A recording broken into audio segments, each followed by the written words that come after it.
Here we are back on the module Strategic Human Resource Management, and we are moving into session 4. So we're still on the first theme, the first lecture, the role of human resource management.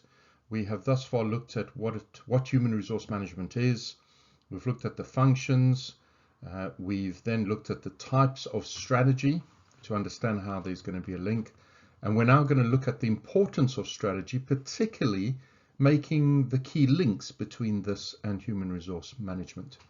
Don't forget, we've got 10 sessions per theme or per lecture, and at the end of each session you have 10 to 15 multiple choice questions to check your knowledge.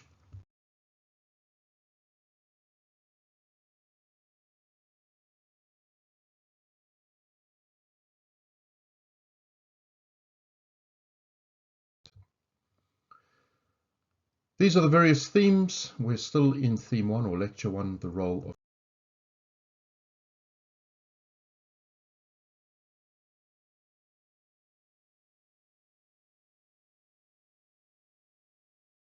an organization. So we've moved on to theme 4, the importance of strategy. Don't forget, we are basing this on our core text from Rees and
don't just exist to be busy every day and somehow the profits will come in. I don't know if you remember that Kevin Costner movie, The Field of Dreams. If you build, they will come.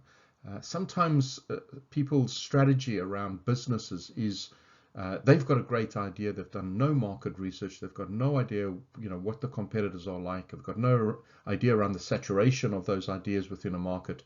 And then they open and then wonder why it failed. Strategy is a really important part, and it's a bit of my consultancy that I do with companies, is enabling them to think through their strategy more clearly and aligning that with their vision, mission, and values.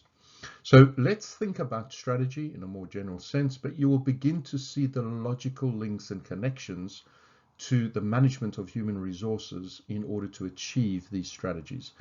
And we're going to dive into that a little bit deeper in this session as a way to understand the importance of strategy and therefore the role of human resource management in that importance. I did mention in a couple of sessions prior to this, I think it was session 1 or maybe 2, in terms of human resource management, what it is and its functions. We mentioned hard versus soft OR. Now, hard OR is where you are following a kind of procedural basis. We looked at this in session, I think it was session 2. We looked at the various functions within HR, whether they are part of just the kind of processes or whether they're part of people processes strategy. And hard HRM is those kind of processes where you're just looking after performance measurements, cascading, those kinds of things. Quite often people are very suspicious then of HR, and HR doesn't have that much of a kind of a motivational role within the workplace. In contrast, and here's an example of the Harvard framework by Beer et al. In 1984, soft OR is a lot more concerned and aware that a company, an organization, is made up of many stakeholders. And employees themselves are very diverse in terms of their needs and their expectations.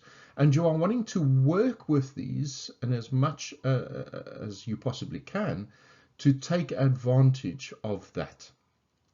So if you look at this framework, if you look at the top left-hand corner, the stakeholder interests, here you're taking into consideration shareholders, management, employee groups, government, community, unions, etc., etc.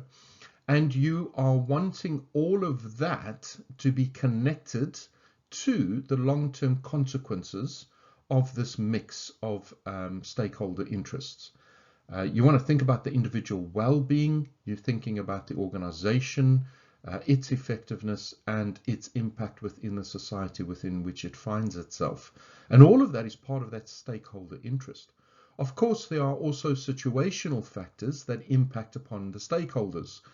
Workforce characteristics such as generational differences, Gen Z versus boomers, business strategy and its conditions, and again thinking of corporate strategy in a more broader sense, managerial philosophy such as Taylorism, labor market trends, unions, task technology, laws, and societal values. And we'll look at these in a lot more detail when we come back to HR strategies in action and the rise of strategic human resource management, such as the contingency theory, for example.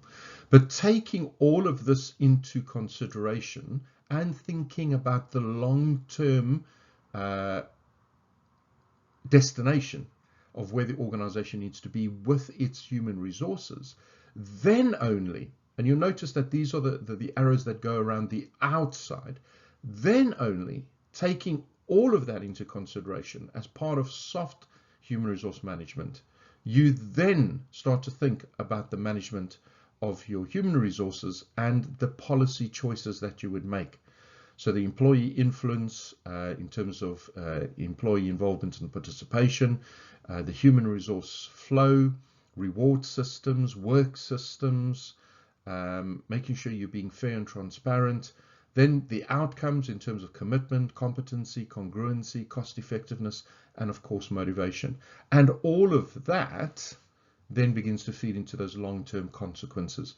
But it's almost kind of like starting with the end in mind and then feeding that through your stakeholders, particularly your employees, and a very different way of approaching human resource management. And an approach I would suggest, which is more prevalent in modern day society than a hard HR approach.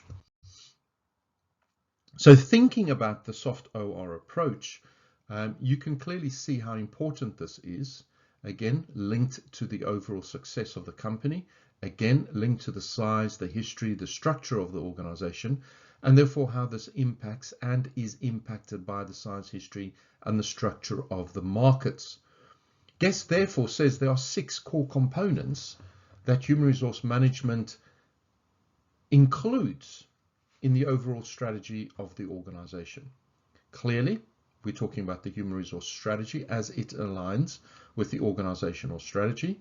Again, as we've just seen in the framework, the Harvard framework, how then this shapes or influences the HR policies applied, the HR outcomes, and again, we saw this in the Harvard framework, the behavioral outcomes, the performance outcomes, and then of course, the impact that this has on the bottom line in terms of financial outcomes. 6 key components.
We have already considered our context, content, and process framework, and we've looked at how internally, if it's driven from internally, what these evaluative processes mean, and therefore what impact that has on the outside. But if it is driven from the outside, here again on the framework, we have the external factors, internal and external factors, that may play a significant role on those evaluative process, which the human resource management process is looking to use within the company towards its strategy. Another approach, we mentioned this, I think, in session 1 when we started, the value chain. Again, human resource management being part of the internal processes of the company and how this is being shaped and formed to drive the strategy forward. I have mentioned this one beforehand, and here we can now unpack it and look at it in a lot more detail. A very popular view which has arisen almost in a contrast to the generic strategic positioning that you would often find among people such as Porter, is the resource-based view. And what this relies on are things that are tangible, things that you can see, measure, touch, feel within the company, but also things that are very difficult to touch, see, feel, observe, the intangibles. And again, these intangibles might shift and move based on the kind of talent that you have within your company, the culture within your country, that therefore creates a national distinction. These are intangible things. And the combination of these can therefore be put together, not to be homogeneous, but to heterogeneous. Synergy between all these various things that then creates a very unique outcome. Think about it kind of like cooking, right? By adding different ingredients together, you have your secret recipe. KFC, the Colonel's secret herbs and spices. This is kind of a mixture of the tangible and intangible that allows something to be produced that cannot easily be copied. Now, an external competitor cannot look in on this and through observation recognize what these are, because they are intangible things that probably only the insider would recognize and know. And this then creates what's called the viro resources. And these, the combination of these is then which creates a competitive advantage. And so rather than focusing on your competitors, rather than focusing on what's going on around you, you're focusing on what you have and how they can be combined, looked after, nurtured, in order to create something which is then very unique. It's viro. It's valuable, it's rare, it's it can't be imitated, and it is quite unique to the organization in the way in which these have been put together. This is the resource-based view, and it's an important element in strategy. It's a different approach to strategy rather than just thinking about how you position yourself with your competitors. Let me give you an analogy to try and explain this. Picture Usain Bolt, right? We know that he was one of the world's best 100-meter sprinters. When he's standing on the line to run the race, particularly as he approached the end of his career, he did not worry about who was on the left or the right of him. He was running his own race. He was worried about his own time, beating his own personal best. Think about the resource-based view, sort of like that. The company is not looking to its left or to its right. It's looking internally, its own personal best. It's looking to produce what it wants to produce and focusing on its internal factors.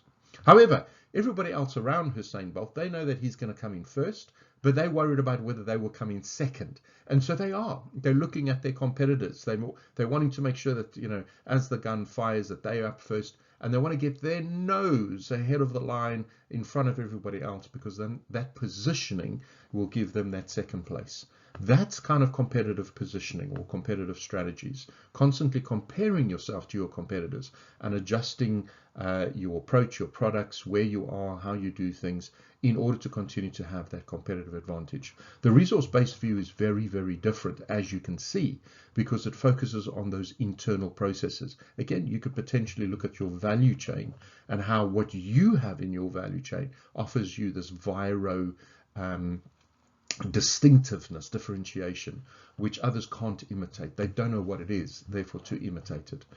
And again, you can see how important human resource management is in this process, because part of what you are doing in terms of an internal resource-based view is looking at your workforce and what that talent means when you put that talent together.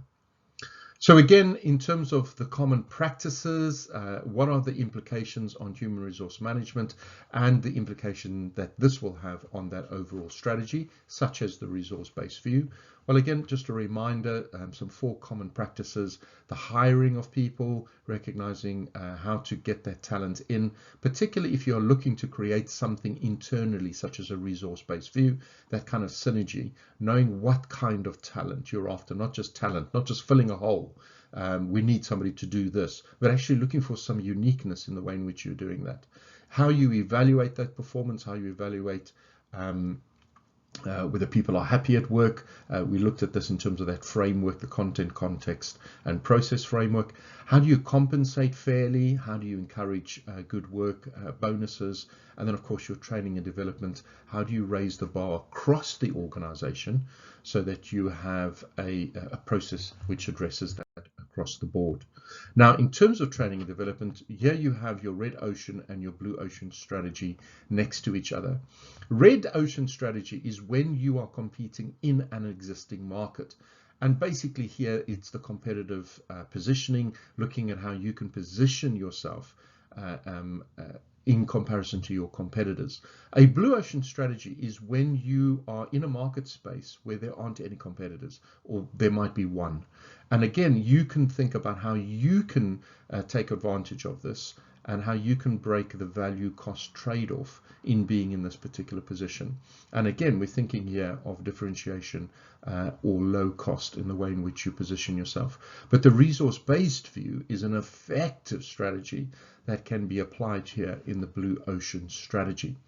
So this is a kind of an introduction here in session 4 about the importance of strategy, and you can see the links that human resource management has with strategy.